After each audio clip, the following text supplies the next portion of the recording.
Good morning, this is Dave. How are you doing? I hope you're having a good day, and I certainly appreciate you stopping by and checking out what's going on. If you like what you see here, please like and subscribe. Let me know what you like. Leave a note in the comments what you don't like, and we'll see if we can do something about it. This morning, I have another trash can of, and here I am, see me? I have another trash can of potatoes here. Not exceptionally vigorous plants, but they did hang out for a while. They really have just died back in the last, probably last week or two. Let's see if I can turn that up. And you can see that there's not much left. These potatoes were planted in, along with my previous potatoes that failed, these potatoes were planted in mid to late April, so they have been quite a bit of time. My last ones, they were a total bust. There's a video. I'm not even sure it's worth looking at. Trust me. I turn over a trash can like this and get about a half a pound of small, tiny little potatoes out of it. I think they all fit in a quart mason jar, so that was not impressive. Since then, I've talked to a number of people. I had a lot of people tell me that they think that the pH was wrong, that it was probably too high. If that's the case, I don't hold out a lot of hope that I'm going to find potatoes here. However, I'm going to give it a try. The other suggestion was simply not enough fertilizer, not enough amendments, and I have been adding amendments. I am in the form of manure, as well as acidifying the soil that is in the trash cans, and then finally I have a nice 5 gallon bucket of the fermented leaves and grass clippings going, where you pour off the water, and then I've been adding that to it as well, watering it with that once or twice a week, in the hopes of getting it some more nutrients, as well as some minerals and some micronutrients in the form, calcium, magnesium, that sort of thing. So I try to do everything as organic as possible, which that does mean that, I'm looking for alternate solutions. If anybody ever has any suggestions or any comments, please leave them in the comments below.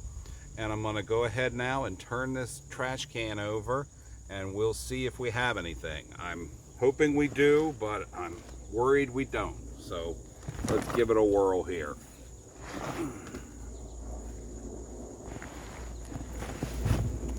Okay, well, got a few slugs living on the bottom.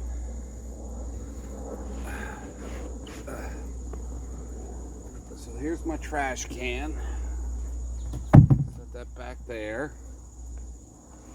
Let me reach up here, and I can maybe give you guys a bit of an adjustment so that you can see better.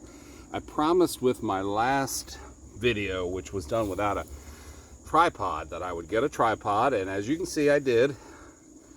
Still learning, still working, still kind of experimenting. This is all new to me. The channel is new.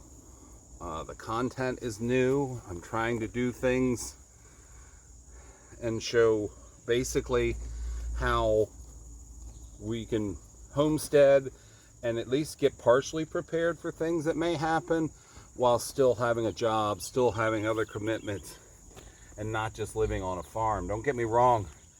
These people that have these YouTube channels that they're working their own property.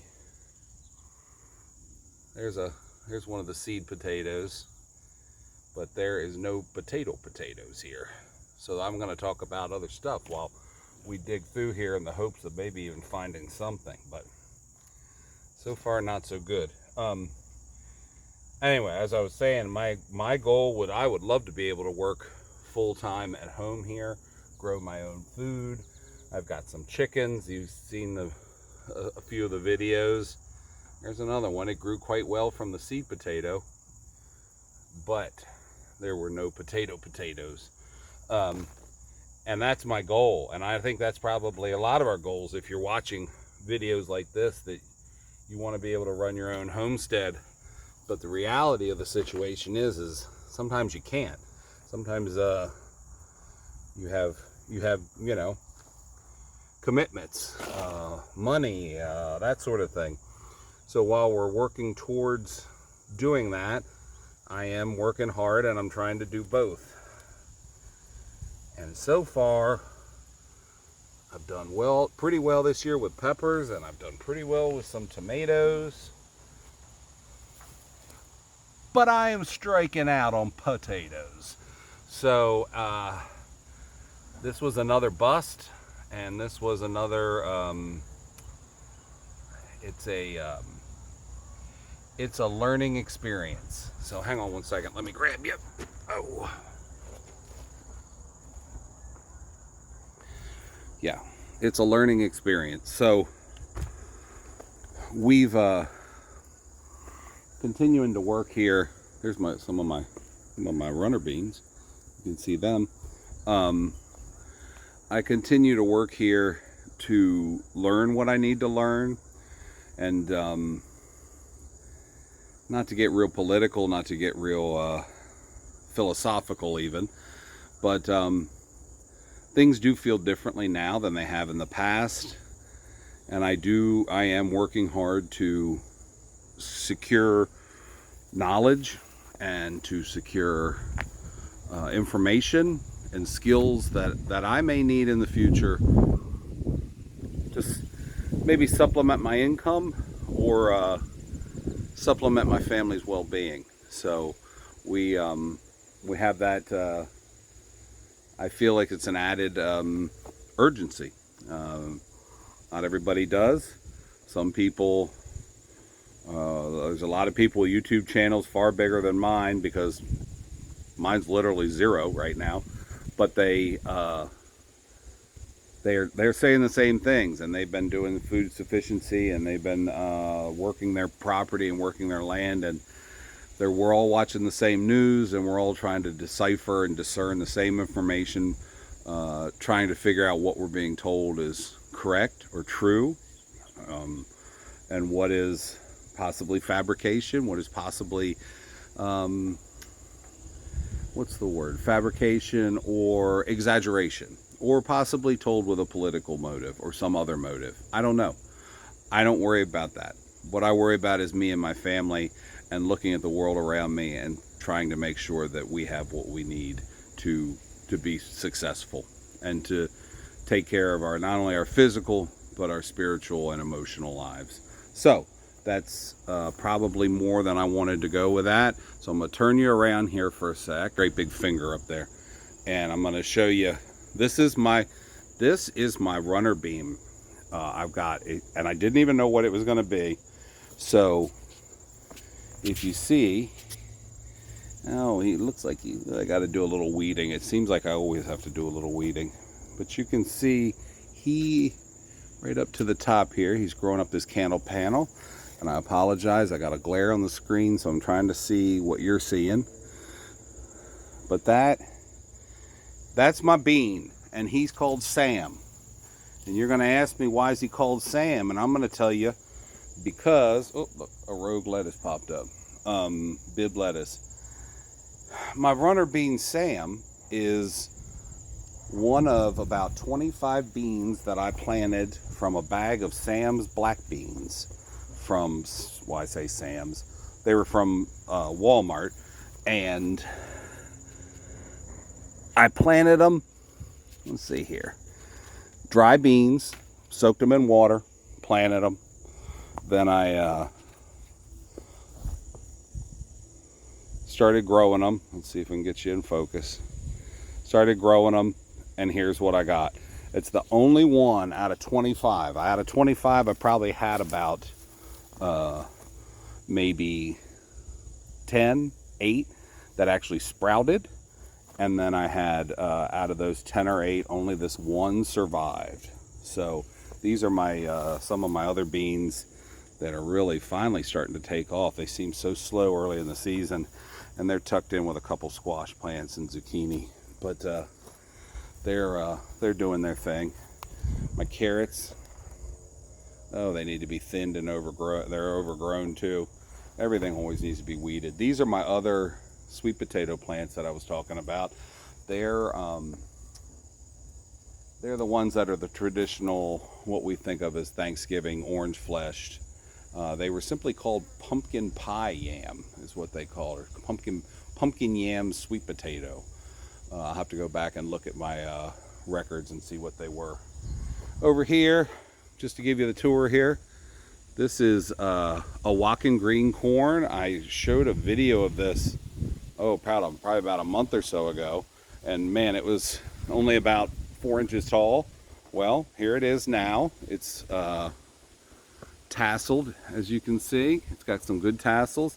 It's had some good silks. We've had some good rain, and I have been watering it. And we've had some good rain here at the right time. Got some nice full ears here going. This is a heirloom corn from Mexico. If you notice, I did work to do the Three Sisters planting. And you can see that this corn here actually does have some beans growing up it. It was, I'd say, modestly successful, kind of like what a lot I've done this year. Nothing's been overly, like, just insanely, but everything has its little place.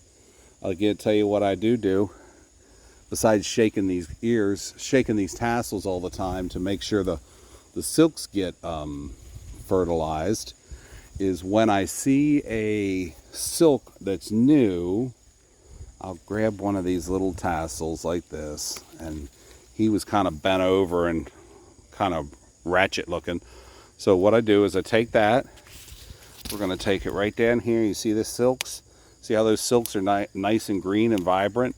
It means they have not been fertilized, or if they were fertilized, it was just recently. So we take this, get out of here, leaf. We take this tassel, and I just run it all through those. And I just hit them as I see them. You know, it's not like a... And then that gives it, really ramps up the chance. Look, here's another one. We'll just use that same one. Just kind of run him all over those silks. Get him good and covered in the tassel. So when the tassel gets fertilized, there's no more need for it. So the plant isn't going to do what it doesn't need, it knows. And the plant actually detaches the tassel from the corn, which is the seed. And you see that it turns brown. So there, I've got another one there that's starting to brown. Most likely they've been fertilized, but they just haven't completely broke apart. There's another one, same boat. So it looks like it has probably been fertilized pretty well.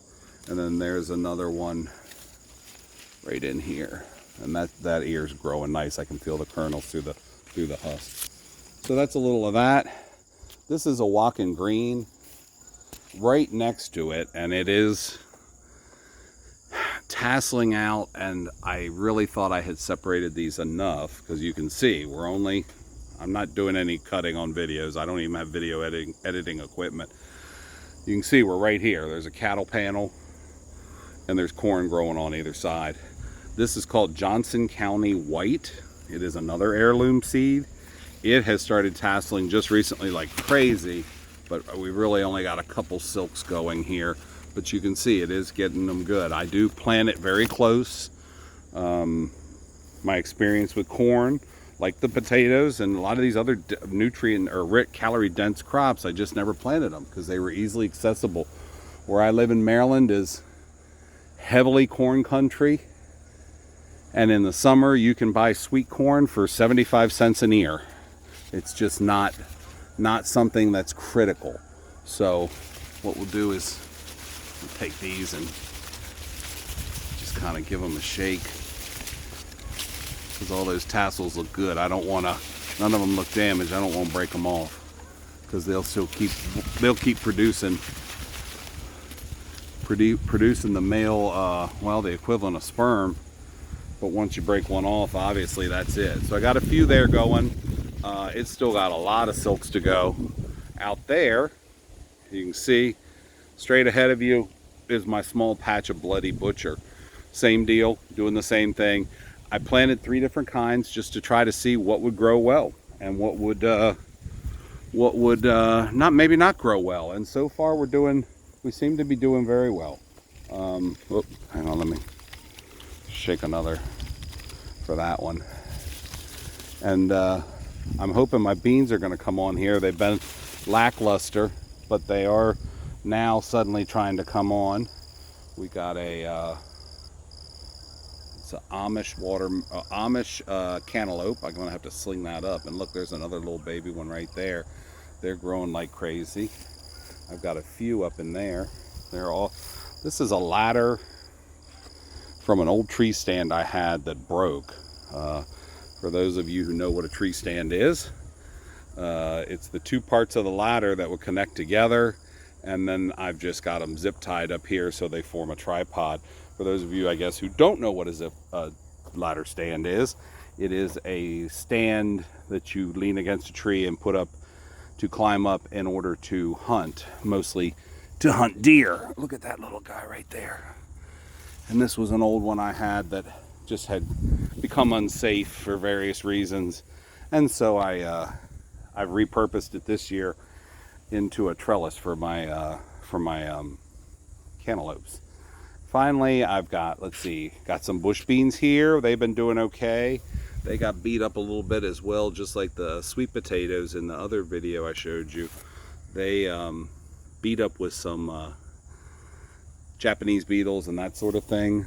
They are going to get covered again. These are my peppers, and my peppers, oh boy, this is like Johnson grass. It's the bane of existence, and it has overtaken this bed, but I'm still getting lots of peppers. I'm gonna get down in it today or tomorrow and dig a lot of this grass out so we can keep getting a good harvest. This is my basil, which all of this is going to get cut today.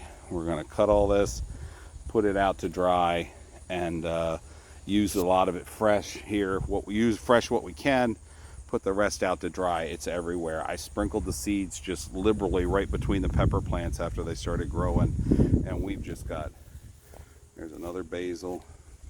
There's some basil right there. It's everywhere. Finally, let's see here. So banana peppers. These are called Grand Marconi, which is it grows as like a larger elongated pepper, and it's great for stuffing with either cheese or with sausage, that sort of thing. More basil. These are, it's a hybrid. I did plant some hybrid. I always plant some hybrids. I just make sure I plant open heirloom. I'm not against hybrids. I just want to be able to save seeds. These are called Cajun bell. They're like a small bell pepper, and they just have a little bit of a kick to it, a little bit of a zing to it. Here's my better boys.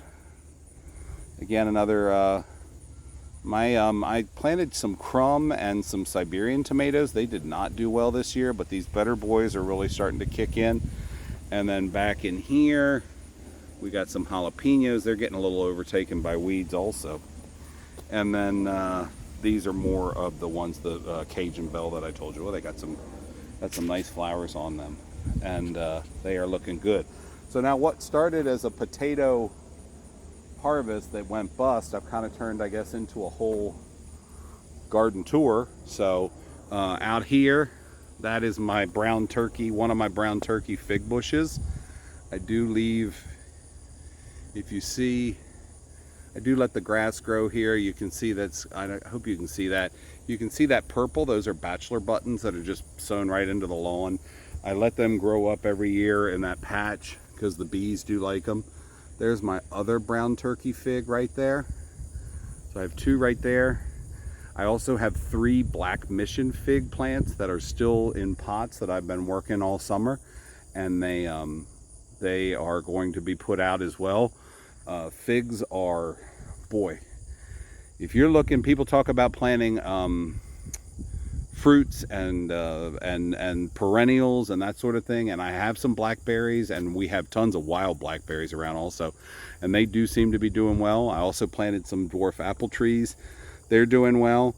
But if you want a hands down, a easy to care for, low, no maintenance bush that will plant, that will just produce loads of fruit for you. Figs is the way to go if you're in a warm enough climate. They do have cold hardy ones now. If you watch what you're doing, there's a Chicago variety that they do grow better in the northern climates. But I'm telling you, I prune them every spring before the leaves come up, before the growth starts, and each one of these bushes will produce for me 30 pounds of figs. So I end up with 60 pounds of figs probably in another month. We'll do a video maybe on that when we get closer. They're great for preserving, they're great for eating fresh, they're great for drying. There's so many things you can do with a fig, and there's so many ways you can use them. And honestly, the people I know around here, friends and family, love them fresh because they're hard to find fresh because they don't travel well. So those are my 2 fig bushes, and I'm adding more, absolutely. And then finally, well, these are I grew them in a pot because everybody had me terrified of them. They're called, they're Jerusalem artichokes. I don't know if they're growing artichokes and they're not. They're supposed to flower. They're not flowering either. But they've sprung up and they're growing, and they've been growing all summer. So we'll see what happens with them.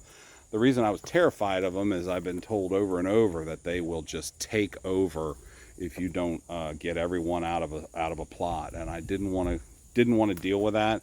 So I did put them in the container.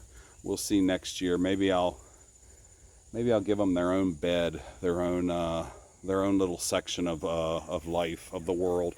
The other thing I'm doing today is we're going to put some coverings over. These are my sunflowers. These are black oil sunflower seeds. Some of them are Hopi black sunflowers, but they are mostly black oil sunflower seeds. They produce the highest oil content. There's one right there. Let me lift him up. He's been working for a few days now. They produce the highest oil content of all the sunflowers, and I actually have bought I've had it for a while. It is a hand press to push the oil out of the seeds.